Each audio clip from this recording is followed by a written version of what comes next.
Hello Libra, Sun, Moon, Rising, and Venus signs. Kamusta kayo? Sana po'y nasa mabuti kayong kalagayan. Welcome back po sa Star Tarot.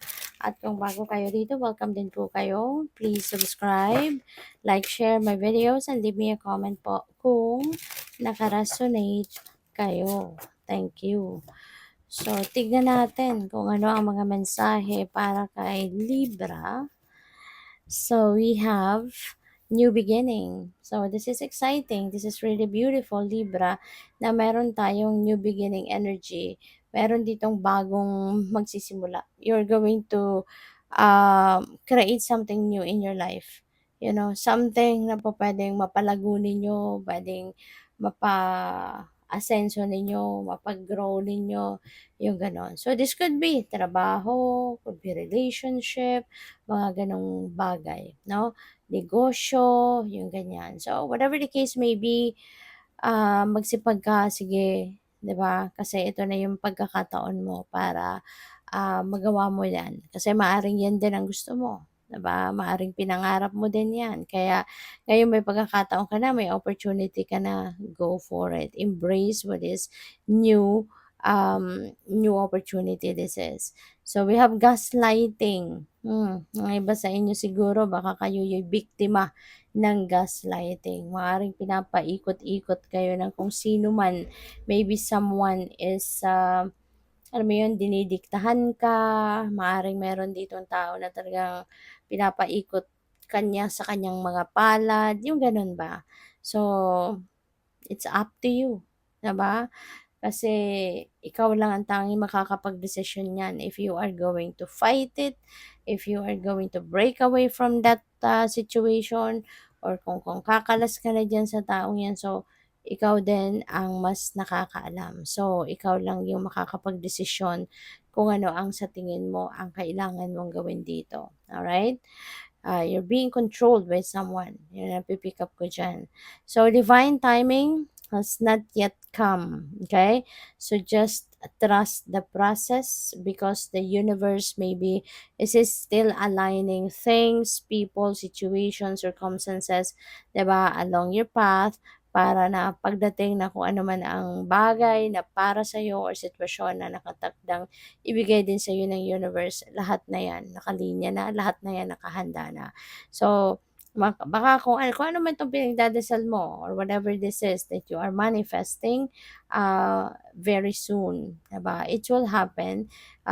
It's still in the works right now. No, hindi pa to dumadating, hindi pa to nag-materialize, hindi pa nangyayari because the universe is still aligning everything and everyone pa para kapag ready ng lahat, nakapwesto ng lahat, 'di ba? Then mangyayari na 'yan. Okay? So you just need to wait.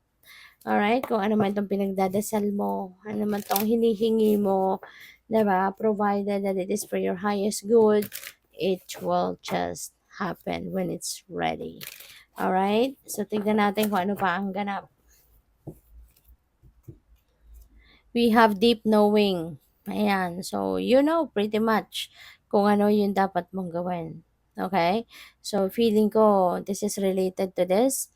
Alam mo kung ano yung dapat mong gawin. Maaaring kailangan mo lang ng lakas ng loob. Kasi baka napanghihinaan ka lang ng loob. 'Di ba? Kaya hindi mo magawang mag-break away from that kung yun ang sa tingin mo ang makakabuti para sa'yo.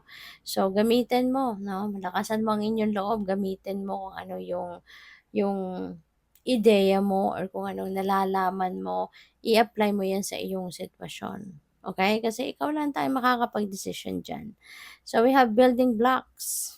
For some of you, you are laying a solid foundation, no, in major areas of life ninyo, Libra. Maaring ang iba sa inyo ay nagsisikap pa, no, talagang pinagsisikapan ninyong gawin ang mga bagay na kailangan gawin. Maybe you are preparing something para sa makapag-build ka ng strong foundation pagdating sa inyong pera, trabaho, negosyo, career, relationship, mga ganyan. So, depende sa inyong sitwasyon, 'di ba? But meron kang ginagawa para masiguro mo na maging solido, maging solid 'di ba? Maging matibay, no, ang pundasyon mo sa mga areas na yon. So we have chaos and conflict. Ayan, baka naguguluhan ang iba sa inyo. Baka that could be related to this, ano? Maaaring nakakaramdam ka na din naman ng discomfort sa sitwasyon na yan, pero maybe you can't figure out yet kung ano yung best na gagawin mo dito. Kaya maaaring, ayun, nandito ka sa puntong you're still thinking, you're still trying to figure out, diba, what is good or na gawin ninyo. Okay? So, pwedeng ano to eh, napipick up ko dito, this is internal conflict. Okay?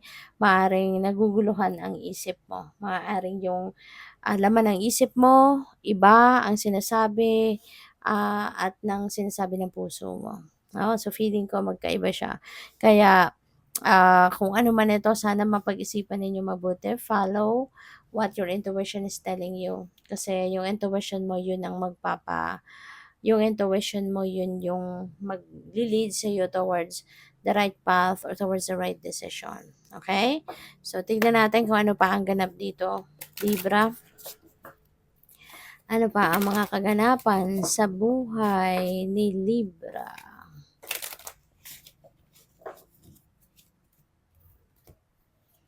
So, we have 5 of Cups. May sadness. Meron kang kinakalungkot. No? Maaring ito yon, yung nag-gaslight sa'yo. Maaaring nalulungkot ka din. Dahil siya pa, of all people, diba, ginagaslight ka niya. Maaaring siya yung taong pinagkatiwalaan mo, maaaring siya yung taong minahal mo, you have a emotional investment with this person, pero, diba, despite all of that na pagmamahal, paggalang, pagtitiwala sa kanya, pero, yun nga, maaaring kinokontrol ka niya, no? Ginagaslight ka. So, kaya maaring yun, isa din yan sa mga ikinalulungkot ninyo, no? Or po pwedeng meron dito kayong mga gustong mangyari sa buhay mo, pero hindi mo magawa. You can't make it happen for whatever reason. 'Di ba? Maaring katulad nito. 'Di ba? Hindi mo magawa ang gusto mo. Kasi meron taong nagdidikta sa'yo. Meron taong pinapaikot ka niya. So, we have Queen of Swords. This is good. This is a good sign, Libra, na maaaring makakaalis ka din dito sa gaslighting na to na ginagawa sa iyo ng ibang tao. You are reclaiming your independence with the Queen of Swords energy. You are reclaiming your independence. You are reclaiming your personal power. So this is good. Maglalakas ng loob ka dito. Magkakaroon ng linaw, no, yung isip mo. You're going to get that clarity na kailangan mo dito at magiging malakas ang loob mo at ito na, you're going to push, 'di ba? You're going to push yourself para bawiin mo na yung kapangyarihan mo over yourself. So what else? We have the Hierophant, Angel of Blessings. So isa sa mga blessings na pwedeng dadating sa iyo dito is yung independence mo. Yung clarity of thought, yung inner strength mo, yun, no? Magsasama-sama ang mga yan at yan ay makakaahon ka from this situation. So, maaari din ano, na meron kang, there is someone siguro no, nakapag-advise din sa'yo. Maaring you have spoken to um, someone no, na merong Hierophant energy sa kanya at maaaring siya yung nagpalakas ng loob mo, siya yung nag-push sa'yo na sige, lumaban ka, bawiin mo yung kapangyarihan mo over yourself. Maybe this is someone, no, na talagang nakapagpagising ng diwa mo, ng damdamin mo, at ng tiwala mo sa sarili at lakas ng loob. Maaaring talagang naano ka nito, nabuksan ang isip mo, 'di ba? At ang damdamin mo because of what this person have told you. Maaring this person have given you a very sage advice na talagang tumago sa puso mo.